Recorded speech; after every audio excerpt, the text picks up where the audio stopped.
Olá, acadêmicos, sejam bem-vindos ao módulo 2 da nossa disciplina de metodologia do atletismo.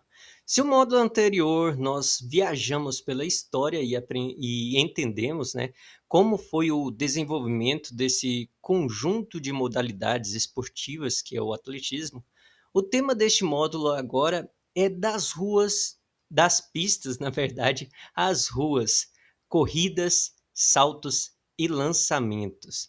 Nós vamos sair da teoria pura para entender a biomecânica e a técnica que transformam um simples movimento em um recorde olímpico. Vamos explorar desde a explosão dos 100 metros rasos até a complexidade técnica do salto com vara. Espero que vocês gostem do conteúdo deste módulo. Para nos organizarmos, dividimos este módulo então em duas unidades. A primeira unidade, vamos focar no mundo das corridas. Vamos entender então as provas de pista, mas também o fenômeno do pedestrianismo, que são as corridas de rua que ganharam o mundo. Já na segunda unidade, na unidade 2, entraremos no domínio da técnica. Aqui estudaremos as provas de campo, os saltos verticais e horizontais e os arremessos e lançamentos. Nosso grande objetivo aqui não é apenas que vocês saibam as regras, mas que desenvolvam competências para orientar e prescrever treinamentos, entendendo a pedagogia por trás de cada gesto motor. Então vamos lá. Antes de entrarmos nas provas, precisamos relembrar o motor que impulsiona tudo isso. A fisiologia dita a regra do jogo neste caso. Observem este espectro aqui, essa imagem que vocês estão vendo. Do lado esquerdo, temos o sistema anaeróbio, e que é o reino da velocidade e potência, onde vocês vão ver potencial máximo dessa questão fisiológica nas provas de 100 metros rasos, que usamos o sistema alático, o ATP-CP, que é aquela questão da explosão pura. Já nos 400 metros, entramos no sistema lático, que é o glicolítico, onde a resistência de velocidade é crucial. Aí do lado direito temos o sistema aeróbio, fundamental para provas acima de 1.500 metros e para a maratona, que é de 95% aeróbia. Um insight valioso dos textos deste módulo que vocês verão é que atletas podem ter o mesmo VO2 máximo, que é o consumo máximo de oxigênio, mas quem vence é quem tem a melhor economia de corrida, ou seja, que gasta menos energia para manter a mesma velocidade. Beleza. Então, falando em velocidade, entramos nas as provas nobres. 100 metros, 200 metros e 400 metros. Aqui o detalhe define o campeão. E tudo começa no bloco de partida. Sabiam que até 1937 os atletas eles cavavam buracos na terra para apoiar os pés para o momento de largada? Hoje usamos os blocos com sensores de pressão que detectam saídas falsas em milésimos de segundo, que é aquele momento que queima a largada, né? Como é que eles sabem? Por esse mecanismo. E a biomecânica da largada é agressiva. No caso, o tronco sai inclinado para vencer a inércia. O apoio é na ponta do pé, na região do metatarso, e os joelhos devem subir alto. No caso, vocês percebem que sempre eles começam agachados, depois eles elevam o corpo para fazer o disparo, para iniciar a corrida. Lembrem-se também que nas provas de velocidade, o calcanhar praticamente não toca o solo. É como se estivéssemos fazendo vários saltos em sequência. Ainda na pista, temos as provas que exigem mais do correr, exigem ritmo e sincronia. Nos revezamentos 4x100 e 4x400, o bastão é sagrado. A zona de transição tem 20 metros e a troca precisa ser perfeita. Existem duas técnicas principais de passagem que vocês podem ver aqui na imagem, né, do lado direito da imagem. É a ascendente, que é a imagem de cima, que vai de baixo para cima, a mais segura e usada por iniciantes. E também tem a descendente, de cima para baixo, mais rápida, usada na alta performance. Já nas barreiras, a técnica é atacar o obstáculo. Não se pula a barreira, passa-se por ela.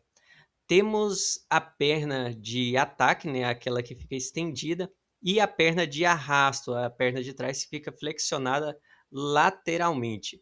E atenção que a derrubada da barreira não desclassifica, mas faz que o atleta perda o tempo, né? Ele faz perder o tempo, que é aquele momento de desequilíbrio faz ele reduzir a velocidade e aí pode ocasionar dele não ganhar a competição por conta deste equívoco. Então, saindo do estádio, vamos para as ruas. Falando do boom que está tendo no Brasil, né? O Brasil vive esse boom de corredores amadores buscando saúde e superação. Aqui as distâncias mudam de 5 quilômetros, 10 quilômetros, meia maratona, que é no caso 21 quilômetros, e a rainha das provas, a mais extensa, que é a maratona, que ela tem 42 mil, né? 195 metros.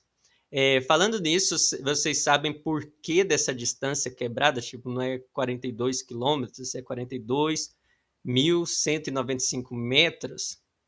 Uma curiosidade interessante e histórica. Em Londres, em 1908, aumentaram o percurso para que a largada fosse no jardim do Castelo de Windsor e a chegada em frente ao Camarote Real. Essa distância, então, mudou, que a original era de 40 quilômetros e aumentou esses 2 quilômetros e 195 metros. Interessante, não?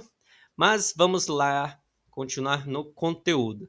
Como professores, vocês têm que ter atenção ao piso quando a gente fala das corridas. O asfalto tem baixo amortecimento, não é uma pista preparada, né? E exige dos calçados, exige que você tenha um calçado adequado. Já a grama e terra são ótimos para fortalecimento, mas exigem cuidado também com as irregularidades. Agora entramos nas provas de campo. Vamos começando pelos saltos. O conceito físico aqui é fascinante. O objetivo é transformar a velocidade horizontal, no caso você está correndo, e transformar ela em impulsão vertical ou horizontal, né? Que no caso da distância. Então, vertical altura e horizontal é a questão das distâncias. E nisso nós dividimos então isso em dois grupos. Os saltos verticais, onde o objetivo é a altura, como eu falei, que é o salto em altura e o salto com vara, e também os saltos horizontais, onde o objetivo é a distância, então salto em distância, e também o salto triplo. O salto em altura é o exemplo perfeito de como a inovação técnica muda o esporte. Isso aí tudo em conceitos biomecânicos, análises do movimento, para chegar nessa técnica que foi observada por um atleta e depois copiada por outros. Antigamente, então, usava-se o estilo tesoura, que é a primeira imagem. Depois temos o rolo ventral, ou seja, você vai rolar por cima do sarrafo. Só que aí, no caso da imagem aqui, que eu tentei buscar uma imagem, essa imagem não está corretinha, que a barriga fica para baixo. Então, você vai fazer um salto de frente para o sarrafo, você vai jogar a mão e o pé como guias para fazer um salto como se estivesse fazendo um rolamento lateral por cima do sarrafo, por isso que é um rolo ventral. E aí em 1968, Dick Fosbury revolucionou tudo, ele saltou de costas, como se fosse fazer um mortal. Então, que foi o nome do salto Fosbury Flop. Aproveita melhor, né, a questão do centro de gravidade do corpo, que é a cintura, e faz essa impulsão, né, jogando a pelve para cima. Então, a regra de ouro. A impulsão deve ser obrigatoriamente com apenas um pé. Então, você tem que saltar sempre com um pé para fazer a passagem. E se o atleta saltar com os dois pés juntos, é considerado inválido. Ok? Se o salto em altura é técnica, o salto com vara é coragem e física pura. O atleta precisa converter a energia cinética da corrida em energia potencial elástica na vara e depois em energia potencial gravitacional para subir. As varas evoluíram do bambu, que era a primeira, que é rígido, para a fibra de vidro e carbono, que funcionam como uma catapulta, né? Como se fossem catapultas que lançavam o atleta por cima do sarrafo. Os ícones aqui são Sergei Bubka e a russa Yelena Isinbayeva. E, claro, nosso brasileiro Thiago Braz, ouro no Rio em 2016. Nos saltos horizontais, a precisão é milimétrica. No salto em distância, a tábua de impulsão tem uma faixa de plasticina, tipo uma massinha. Pisou nela, queimou o salto. A medição é sempre feita da marca mais próxima deixada na areia.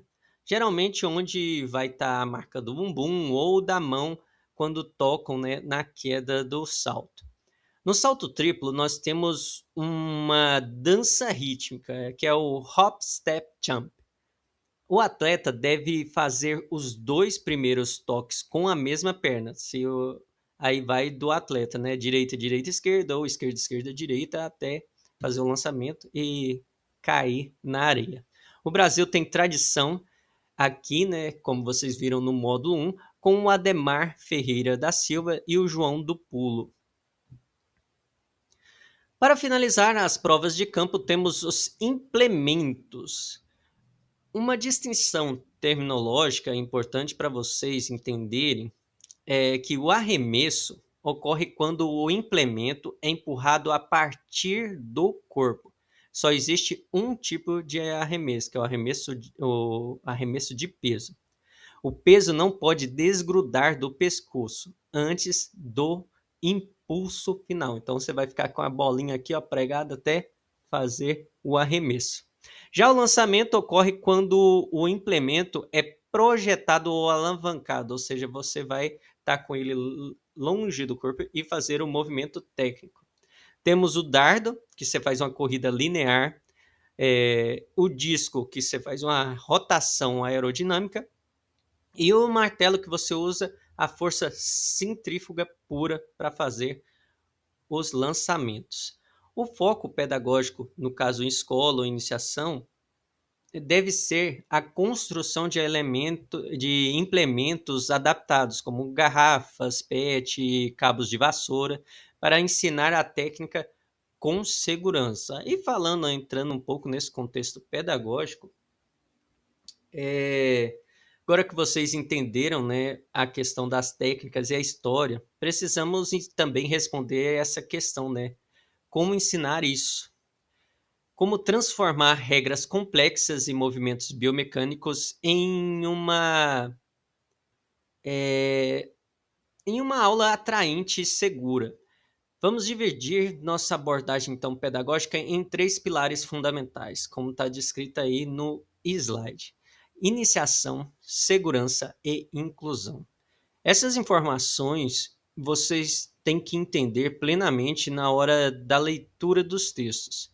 A iniciação esportiva, que é a base, né, o poder da adaptação, o texto sobre corridas de resistência vai estar falando que a corrida é um movimento natural do ser humano, presente nas brincadeiras infantis desde sempre. Portanto, ao iniciar o atletismo na escola ou em escolinhas, não devemos começar pela técnica rígida, mas sim pela busca, ou não, no caso, não podemos ir pela técnica rígida ou pela busca de performance. A gente vai para um outro contexto que é começar pelo lúdico.